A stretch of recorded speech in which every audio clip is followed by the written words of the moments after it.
Hey guys, it's me, Obsessed with Trains. Yes, I know I don't usually use my voice in videos, so this can be a bit of a voice reveal, like as noted in the title. So, today we're going to be doing a tier list of all the current New South Wales, TrainLink and Sydney trains fleet, with the exception of S and D sets, as they are very close to being in the current fleet, so I'll count them anyway. This idea was inspired by Mr. Bread, formerly known as Random VSet's idea. His channel will be linked in the description.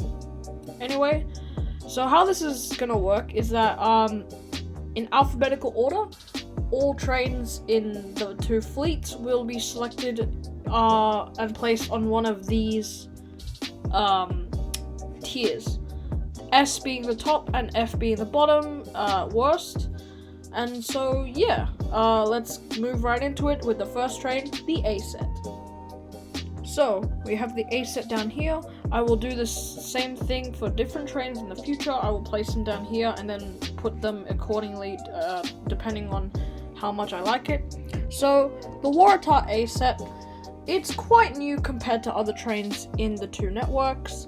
It's been around since around 2011. It's quite a high-tech train with lots of new features that not many other trains have. It has a nice overall shape. The announcements are quite pleasant, and so I think it deserves a B just because it's very high-tech and advanced. Moving on to our second train, the Waratah B set. So, the Waratah B set is one of the newest trains in this list. It's only been around since around 2018 or 19. It's basically a Waratah A set, but with an orange front,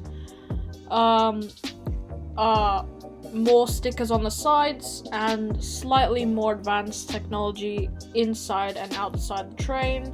But overall, I think they're very similar, so I think the B set will go on the B tier as well. Moving on to our next train, the C set. So, the C set has been around since the 1970s or 80s, I'm not exactly sure. And it's quite similar to the K and S sets, the only difference being that it has a chopper motor and non-flippable seats and a different front. I think it's not the worst train in the world. However, it's quite low tech. It's kind of dull, and the motor's alright, which makes it higher on this list. So I think it also deserves a B rating on this tier list. Moving on to the next train, the D set. Really quick before we do the next segment for the D sets, I'd just like to say this, as I forgot to say this earlier. None of these photos are mine, and so I'd like to give credit to all the original owners of them. Moving on to the D set segment, I personally do not like D sets, as they are replacing V sets, my favourite train in New South Wales and Australia. And so, because of that, it will have to get an F. The technology inside of it is not half bad, but the front of the train looks quite ugly, and it just generally doesn't seem like a good train. Moving on to our next train, which I forgot the set of, but we will see which was the next one. Moving on to Oscar H sets now. Yeah, I really like Oscar H sets. They are advanced in technology. They have the slam doors, which I honestly quite like, and the toilets are large and quite useful when people haven't vandalized it. So I think it deserves an A on the tier list. It's a pretty advanced and pretty good train. Next train we're moving on to now. We're now moving on to the K set. The K set, I think, is quite a good train with air conditioning. It's basically an S set, which I think is an icon, with air conditioning and perhaps more advanced technology, perhaps in the driver's compartment or somewhere else. I think the case sets are quite good. I will give them a B on the tier list. Moving on to the next train. So our next train is the M set, the Millennium M set. I think the motors of the M set are quite nice, and the air conditioning is cooling, and the train as overall is a great train with nicely shaped front, and doors are quite nice, and so I think it also deserves a B for the tier list. The majority of the trains are on the B tier. Hopefully we can get an improvement on the next train. So the next train is the iconic S set. Sadly, it is not in service anymore, scrapped as the people complained about it not having air conditioning. I personally think it should go up here with the A tier, just because it's really iconic.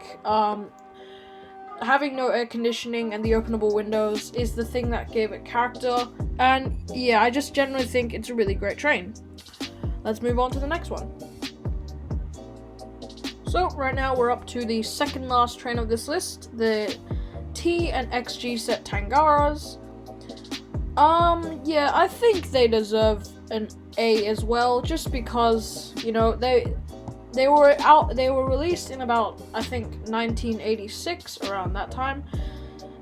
They were really revolutionary at that time, and I think as we speak, the Tangara technology upgrade, it's gonna just enhance their, good performance, nice motor, door chimes, etc, etc. So I think the Tangara is quite high tech and good, and just a high quality train, so I think it deserves to go in the A tier as well. Moving on to our last train, the V set.